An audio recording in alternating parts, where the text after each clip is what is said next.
बिस्मिल्लाहिर्रहमानिर्रहीम। आज का लेक्चर 6 क्लास के मैथ के ऊपर है। इसकी एक्सरसाइज 1.3 को सॉल्व कर रहे हैं। आज के लेक्चर में एक्सरसाइज 1.3 का क्वेश्चन नंबर 1 के आखिरी थ्री पार्ट सॉल्व करने यानी 4, 5, 6 सॉल्व करने हैं। ये एक्सरसाइज जो है एचसीएफ से फाइंड करने वाली है और एचसीएफ फाइंड करने के दो बड़े मेथड है जो मैं अपने पहले लेक्चर में एक्सप्लेन कर चुका हूँ। आज का जो क्वेश्चन हमने सॉल्व करना है वो एचसीएफ तो फाइंड करना है लेकिन प्राइम फैक्टराइजेशन मेथड से सॉल्व करने हैं। 5, 30 और 60 ये तीन वैल्यू वाला क्वेश्चन है। हमने इसका एचसीएफ फाइंड करना है। सबसे पहले हमने लिखना है प्राइम फैक्टर ऑफ। सबसे पहले हमने ये लाइन लिखनी है प्राइम फैक्टर्स ऑफ 5 अकेला है तो ये 5 का 5 ही आ जाएगा।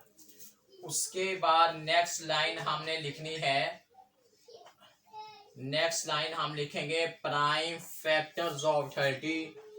ये इक्वल का साइन लगाते हैं, अभी फैक्टर फॉर्म करेंगे। थर्ड लाइन में भी हमने लिखना है प्राइम फैक्टर्स ऑफ, हम लिखेंगे प्राइम फैक्टर्स ऑफ 60। अब हम 30 और 60 के फैक्टर फॉर्म करते हैं, जैसे एलसीएम लेते हैं ना ऐसे ही हमने फैक्टर फॉर्म करने हैं।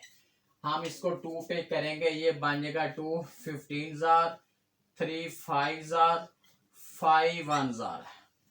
अब आपने कोशिश क्या करनी है, कोशिश ये करनी है कि आपका जो लूप बनता है वो लूप बिल्कुल एक्यूरेट हो। यानी इसके फैक्टर बनते हैं 2 × 3 × 5 बन गया है। उसके बाद अब हमने जो 60 हमारे पास है, हमने 60 के फैक्टर फॉर्म करने हैं। ऐसे जैसे एलसीएम टाइप देते इसके फैक्टर फॉर्म करेंगे 2 30,000, 2 15,000, 3 5,000 और 5 1,000। अब हम इसका लिखना है 2 × 2 × 3 × 5 है। यहां तक तो हमने इसके प्राइम फैक्टर फॉर्म कर किए हैं। उसके बाद अब हमने फोर्थ लाइन में लिखना है कॉमन फैक्टर।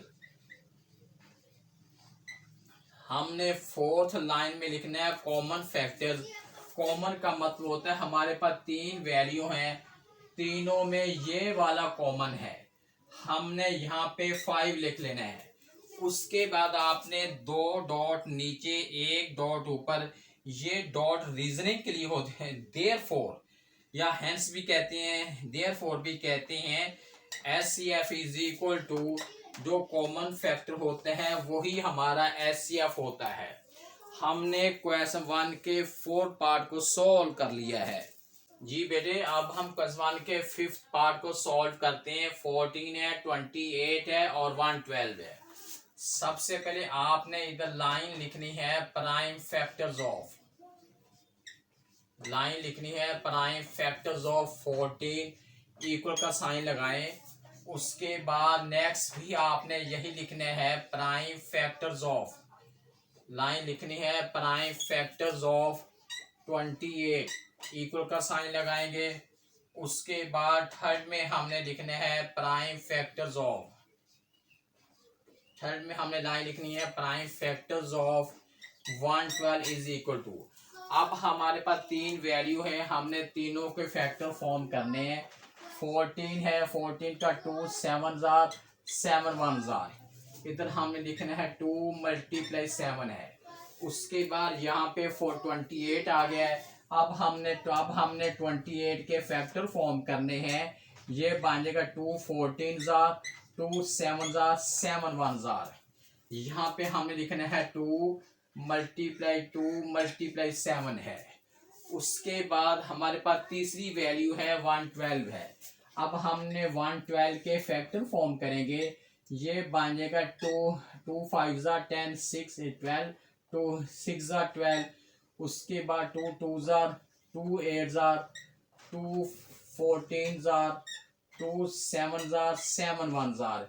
1 2 3 4, 4 टाइम जो है हमारे पास जो है 2 है। अब आप इसको लिख लें 2 × 2 मल्टीप्लाई 7 मल्टीप्लाई 2 मल्टीप्लाई 2। अब यहाँ बेटे थोड़ा सा काम मैंने चेंज कर दिया है, वो इसलिए किया है कि मैं वैसे तो ये है 1 2 3 4 टाइम ही 2 है, 1 2 3 4 टाइम ही 2 है, लेकिन इन ये 2 मैंने आखिर पे इसलिए लिखे हैं कि मैं इनका लूप बनाना चाह रहा हूँ, एक पोर्शन बनाना चाह रहा हूँ कॉमन फैक्टर का, ताकि हमें दूर से दिखाई दे कि ये कॉमन है।